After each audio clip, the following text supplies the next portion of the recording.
we have a bravely and brazenly metaphysical, multi-layered heist movie set in our dreams, and it's one of those sort of movies whereby I think that, you know, if you get it right, you've got The Matrix. If you don't get it right, you've got a Matrix sequel. And I don't know whether for you, whether there was a moment you thought, this is working, because it's so many layers upon layers upon layers.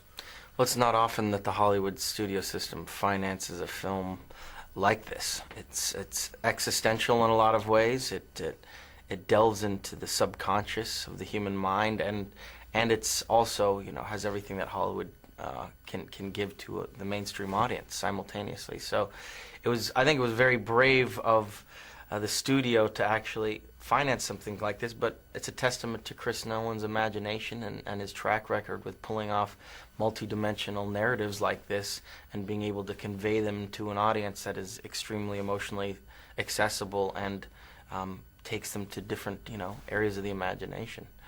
The beautiful young Chris, he said that when he was 6, he first started to contemplate the idea of lucid dreams, and it took him 10 years to kind of kick this script around in his head to get it right, and when Warner's gave him the go-ahead, he took another 6 months.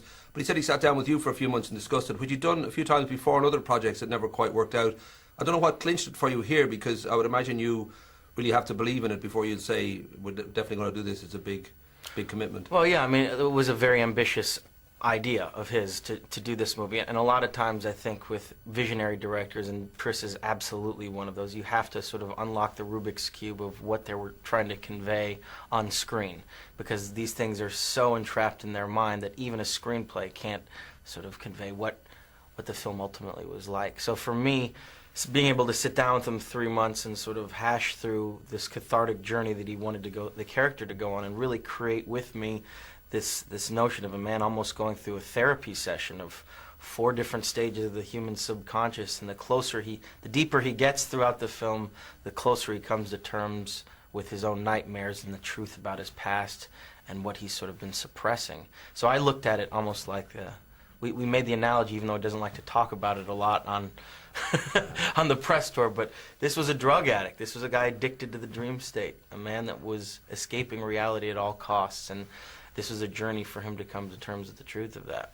Of course, it's the second time this year you've played in a big budget movie, a troubled widower who's having dark visions and reality is distorted, and I don't know whether you're sleeping all right, whether your head's in a good place right now, because there was a lot of deep kind of psychological kind of traumas you've had to go through on screen.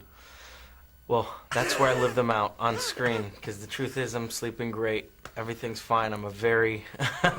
I couldn't be more excited about this movie, and I couldn't be more excited about being able to do what I do, and I'm taking a little time off now after 2 very intense movies.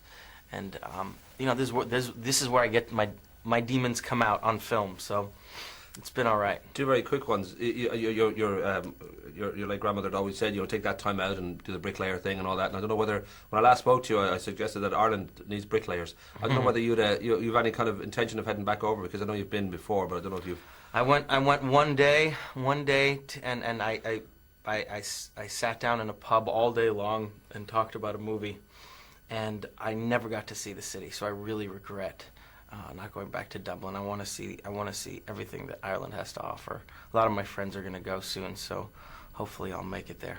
And the very last thing is, given the wonderful career you've had, and you had that almost like a speed bump with Titanic, where you had to take 2 years out to get that kind of craze to dice down all those screaming teens to sort of give you a chance to act again.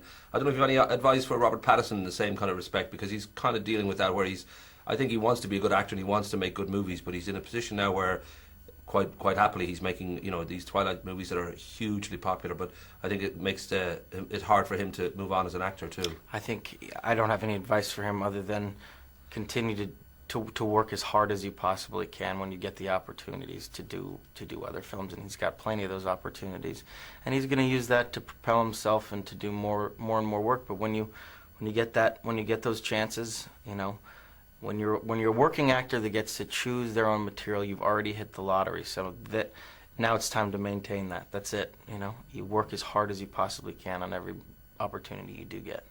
But he knows that. I have no advice to give him. I'm sure he knows that. Rock and roll. Thank you, sir. All right. Thank you.